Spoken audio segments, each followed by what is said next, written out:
Je n'étais pas très gai. Je pensais déjà beaucoup à me suicider enfant, déjà. Je n'ai pas été gâté par l'optimisme. Je revois cette époque avec beaucoup de tendresse. Il y a des gens que j'ai beaucoup aimés. Je n'ai pas eu le temps de le leur dire, expliquait Jean-Louis Trintignant, disparu à 91 ans le 17 juin 2022, à Laurent Delahousse en mai 2018. Né le 11 décembre 1930 à Piolinc dans le Vaucluse, Jean-Louis Trintignant est profondément marqué par son enfance. Le retour de son père industriel, Raoul, sur un char américain, les violences subies par sa mère Claire, tondue à la Libération pour avoir eu une histoire d'amour avec un Allemand. Le reproche cinglant de son père qui le blâmait de n'être pas intervenu dans l'idylle de sa mère. La reprise tumultueuse du couple de ses parents. Ils sont restés encore 20 ans ensemble. Ça a été 20 années terribles. Jean-Louis Trintignant, une vie de beau mec devenu étudiant en droit, jeune homme timide bien que d'une beauté irréelle, lui préfère dire qu'il était joli, il plaque tout en 1949 après avoir vu une représentation de Lavarée pour suivre des cours de comédie à Paris. Il débutera en 1951 sur scène et en 1956 au cinéma dans Si tous les gars du monde signé Christian Jacques. À l'époque, Jean-Louis Trintignant venait de quitter Stéphane Audran qu'il avait épousé en 1954. Sur le tournage de Et Dieu créa la femme, le timide Jean-Louis Trintignant se consume d'amour pour Brigitte Bardot, alors mariée au réalisateur Roger Vadim. Être aimé par celle qui était considérée comme l'une des plus belles femmes du monde lui fait un bien fou à l'ego. J'ai eu une vie de beau mec, un peu prédateur. Épilogue à Jean-Louis Trintignant.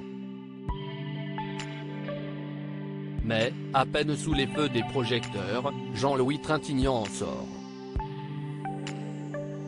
Direction le service militaire en Algérie. Un traumatisme qu'il mettra longtemps à surmonter, d'autant plus aggravé que le jeune comédien, lors d'une permission, constatera de visu que sa belle Bardot l'a oublié pour nouer une brève aventure avec Gilbert Bécaud. Autant que Belmondo est de long à son retour 3 ans plus tard, si est le peu rancunier Vadim, dont le couple avec Bardot avait pourtant explosé à cause de lui, qui lui remet le pied à l'étrier avec Les liaisons dangereuses, 1960. Sa carrière prend une envergure incroyable grâce à Un homme et une femme de Claude Lelouch, couronné d'une Palme d'Or en 1966 et d'un Oscar du meilleur film étranger. Jean-Louis Trintignant enchaîne alors, à une allure quasi industrielle, les tournages, avec pas loin de 60 films en 20 ans, il tourne presque autant que Jean-Paul Belmondo ou Alain Delon. Amour et drame, il joue avec les plus grandes, qu'il s'agisse de Jeanne Moreau, Catherine Deneuve, Isabelle Huppert ou Fanny Ardant. Il en aime certaines comme Romy Schneider, dont il s'éprend en secret et brièvement en 1973 sur le tournage du film Le Train. Il s'immerge aussi avec gourmandise dans des rôles beaucoup plus sombres, peut-être mieux ajustés à cette profonde mélancolie qu'il éprouve ou cultive depuis l'enfance. En 1961, Jean-Louis Trintignant s'est marié à Nadine Marquand qui lui donnera 3 enfants. Marie, Pauline et Vincent. Le couple Jean-Louis et Nadine Trintignant vivra plusieurs drames terribles avant de se séparer bons amis au début des années 80. La mort de leur seconde fille Pauline, emportée dans son berceau à quelques mois en 1970, un chagrin que Nadine Trintignant portera à l'écran dans le film Ça n'arrive qu'aux autres. En 2003, une autre abominable perte survient, sa fille aînée Marie Trintignant, dont il avait toujours été très proche, meurt, battue à mort par son compagnon Bertrand Cantat. Des années après, en 2018, Jean-Louis Trintignant témoignera auprès de Laurent Delahousse que la béance laissée par la mort de Marie ne s'est jamais affaiblie. Si est arrivé en 2003. Ça m'a complètement détruit, je n'arrive pas à m'en remettre. Mais, en même temps, on est fait de nos bonheurs et de nos drames. Je vais de plus en plus mal depuis 15 ans.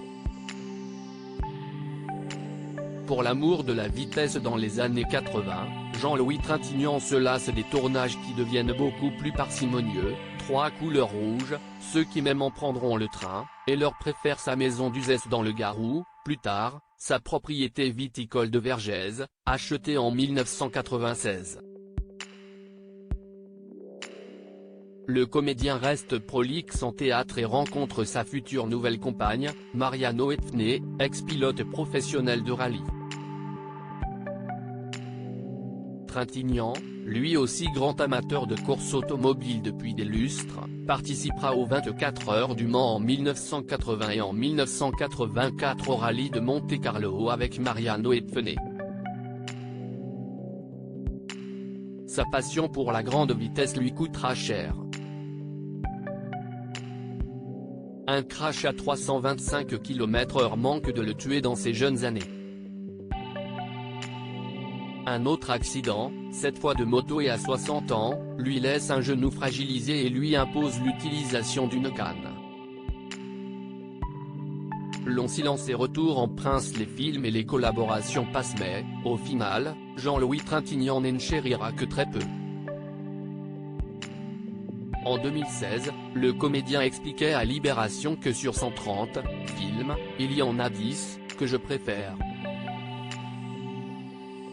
Le conformiste de Bertolucci, Ma nuit chez Maud de Romée, Un homme et une femme. Puis survient une longue interruption cinéma. 14 ans sans plus tourner avant de revenir en prince dans le film Amour, Palme d'Or 2012, qui lui vaudra un César du meilleur acteur. À propos d'Amour, Jean-Louis racontait en feignant plaisanter, « J'ai dit à la productrice, je ne peux pas faire le film. Je vais me suicider.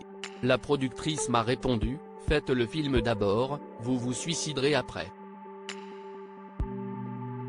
Elle avait raison, le film m'a fait du bien. »